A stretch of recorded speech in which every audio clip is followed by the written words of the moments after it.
Hi மக்களே, welcome to Siva wife channel. எல்லோரும் எப்படி இருக்கீங்க? நல்லா இருக்கீங்களா? நாங்கள் இங்கே நல்லா இருக்கோம். அப்புறம் மக்களே, எல்லாருக்கும் லைஃப் எல்லாம் எப்படி போகுது? எங்கள் சேனல்லாம் வீடியோஸ்லாம் நல்லா இருக்கா? பிடிச்சிருக்கா? சரி, ஓகே, அடுத்த நம்ம விஷயத்துக்கு வருவோம். அதாவது தொண்டை கொஞ்சம் கேவலமாக இருக்கும், அதை விட்டுருங்க. ஏன்னா நமக்கு ஊருக்கு ஒரே வாரத்தில் 2 வாரத்தில் 4 டைம், அதாவது போக வர சேர்த்தி சொல்கிறேன், 2 டைம் போயிட்டு வந்தனால தொண்டையெல்லாம் ரொம்ப மோசமாயிடுச்சுங்க. சளி பிடிச்சிச்சு. ஏன்னா தண்ணி சேரல. நம்ம என்னவா இருந்தாலும் இந்த தண்ணியை தானே அதிகமாக குடிக்கிறோம், அதனால் தண்ணி சேரல. ஸோ ரொம்ப தொண்டையெல்லாம் வலி ஓவராக இருக்குது. நைட்லேயே வர போகிறோம், நைட்லேயே வரோமா முடியலைங்க. அப்புறம் மக்களே, எங்கள் ஊர் திருவிழா நல்லபடியாக முடிஞ்சிச்சு. அதுதான் இனி இப்போதைக்கு ஊருக்கு போகிற வேலை நமக்கு கிடையாது. இனி ஒரு 3 மாதம் ஆயிடுங்க. அந்த 3 மாதத்துக்கு கழிச்சு ஏன் போவோன்னா, எங்கள் மஞ்சளாக இருக்கால, அதாவது என்னோடய மூத்தார், அவங்க எழுதுவார அவங்க கன்சீவாக இருக்காங்க. கன்சீவாக இருக்கனால அவங்களுக்கு அடுத்த வளகாப்பு போடுவாங்க, அதாவது செகண்ட் பேபி. ஸோ வளகாப்பு போடும்போது நம்ம போயிட்டு அப்போ ஊருக்கு போவோம் ஒரு 2 நாளைக்கு, அவ்வளோதாங்க. அதுக்கப்புறம் மறுபடியும் குழந்தை பிறந்தா அப்படி தான் போவோம். அடிக்கடிக்கு இனி போக மாட்டோம். ஆனால் இந்த மாதிரி நான் அடிக்கடிக்கு போவேனதே இல்லைங்க. ஊர் திருவிழா இருந்தாலும் ஒரு வருஷத்துக்கு ஒருக்கா, பொங்கலுக்கு அந்த மாதிரி தான் போயிட்டு இருந்தோம். இந்த டைம் தாங்க ஒரே வாரத்தில் இப்போ ஞாயிற்றுக்கிழமை வந்தோம். திருப்பி இந்த மாதிரி திங்கக்கிழமை, சாரி, ஒரு வாரம் மட்டும் விட்டு அடுத்த வாரம் போகிற மாதிரி ஆயிடுச்சு. என்னவோ எல்லாமே சிறப்பாக நல்லபடியாக சாமி கும்பிட்டு வந்தாச்சுங்க. எங்கள் ஊருக்குள்ளே அதுவும் இல்லாமல் ஒரு 20 தலைக்கட்டு தாங்க இருக்கும். ஸோ இந்த டைம் சிம்பிளாக தான் கொஞ்சம் பண்ணியிருந்தோம். ஏன்னா 2 கோழி இந்த டைம் நொம்பு சாப்பிட்டோமா. ஸோ அதனால் கொஞ்சம் சிம்பிள் தான். அந்த 20 பேர் மட்டும்தான் வரி கொடுப்பாங்க, அதை வச்சு தான் எல்லாமே செய்வாங்க.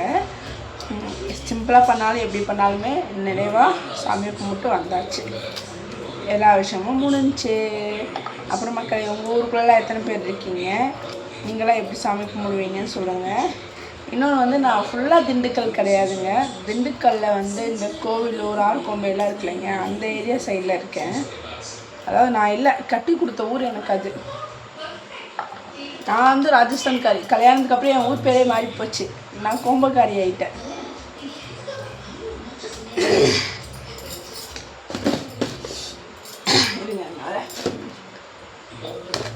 அப்புறம் பார்த்தீங்கன்னா எனக்கு ஒரு கொஸ்டின். நம்ம பிள்ளைகளை நம்ம தாங்க பார்த்து வளர்த்தணும். ஏன்னா நாங்கள் நிறைய விஷயத்த பார்த்தாச்சு. குழந்தைங்களா இருக்கட்டும், பெரியவங்களா இருக்கட்டும், சின்னவங்களா இருக்கட்டும், எல்லாருமே ஒரு இடத்த பார்த்தோன்னே எப்படி முடிவு பண்ணுறேன் எப்படிலாம் பண்ணுறாங்கன்னு தெரியல. இப்போது முந்தானத்தை எங்கேயோ ஒரு இடத்துல நடந்த சம்பவம், நான் எங்கேன்னு சொல்ல வேணாம். திருடுறது பிள்ளைங்க, சின்ன பிள்ளைங்க தான். ஏன் திருடுறாங்கன்னு தெரியலைங்க. இதில் யாரும் எதுவும் செய்ய மாட்டாங்க, சொல்ல மாட்டாங்கங்கிற நம்பிக்கையிலையா என்னன்னு தெரியல. பிடிச்சா எவ்வளோ அசிங்கம். வரமா வர சொல்லுங்கள், பிடிச்சா எவ்வளோ தப்பு. கரெக்டாக எழுதிட்டு வா. பிடிச்சா எவ்வளோ அசிங்கங்க. பிடிச்சி அவங்கள பிடிச்சி விட்டால் கூட பரவாயில்ல, அவங்க பேரண்ட்ஸ் வர வச்சு பேசினா அது எவ்வளோ இது. ஸோ என்றைக்குமே பிள்ளைங்களுக்கு ஃபஸ்ட்டு சொல்லி கொடுக்க வேண்டியது ஒழுக்கத்தையும் நேர்மையும் நியாயத்தையும் தாங்க. இன்றைக்கி நீ இப்படி பண்ணி நான் என் பிள்ளை ஒரு சைடில் என்றைக்குமே மாறாது. அதனால் ஃபஸ்ட்டு என்றைக்குமே பிள்ளைங்களுக்கு ஒழுக்கத்தை சொல்லிக் கொடுங்க, நேர்மையை சொல்லிக் கொடுங்க. இன்னொன்று நம்ம பிள்ளைங்க நம்ம தான் பார்க்கணும். இன்றைக்கி அவங்க வளையல்னா வைங்க, இப்போ வளையாது 50 கூட வளையாது. நான் இப்போ வரேன்னு சொல்லிட்டா போ, நான் வரேன் போ. புட்டச்சி ஏபிசிடி எழுத சொல்லிட்டேங்க. தப்பாக தான் எழுதியிருக்கா, ஆனால் அது அவள் தப்பு இல்லை, நான் சரியாக எழுதியிருக்கேன்னு என்கிட்ட வாதாடிட்டுருக்கா.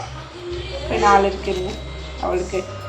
பிள்ளைங்களை 6ஆக இருக்கட்டும், எந்த சொந்தக்காரங்களாக இருக்கட்டும், யாரையும் நம்பி விடாதீங்க. உங்கள் கைக்குள்ளே வைங்க. நெக்ஸ்ட்டு குழந்தைங்களுக்கு நல்லது மட்டுமே சொல்லி கொடுங்க. ஃபோன் அதிகமாக கொடுக்காதீங்க. எல்லாமே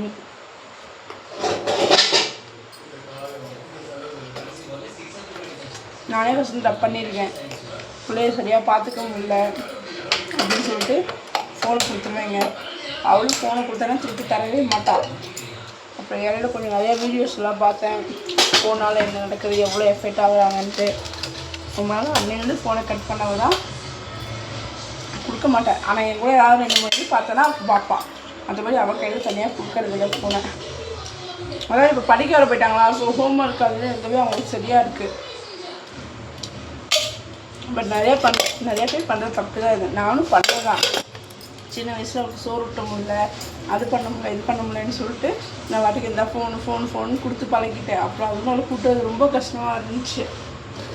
அதே மாதிரி இப்போ சாக்லேட்லேருந்து, அதாவது குழந்தைங்கள நம்ம ஒரு வேறு வழியில் கொண்டு போகாமல் நம்ம தான் நம்ம வழியில் கொண்டு வரணும். அவங்க அது கேட்ட பொருளை உடனே வாங்கி கொடுக்கக்கூடாதுங்க. அதுதாங்க மெயின். கேட்ட பொருளை உடனே வாங்கி கொடுத்தா அவ்வளோதான். சாரி, எனக்கு தொண்டை வலிக்குதுங்க. இந்த வீடியோ உங்களுக்கு பிடிச்சிருந்தா பாதியிலே முடிக்க தப்பாக நினச்சிக்காதீங்க. ஏன்னா முடியல, இன்றைக்கி பாதி மீதி நாளைக்கு பேசிக்கலாம். உங்களுக்கு வீடியோ பிடிச்சிருந்தா லைக் அண்ட் கமெண்ட் ஷேர் பண்ணுங்கள். நீங்கள் எங்கள்கிட்ட எந்த மாதிரி வீடியோ எதிர்பார்க்குறீங்கன்னு சொல்லுங்கள். என்னோடய வீடியோ பார்க்குற எல்லாத்துக்கும் தேங்க்யூ, நன்றி, பாய் பாய்.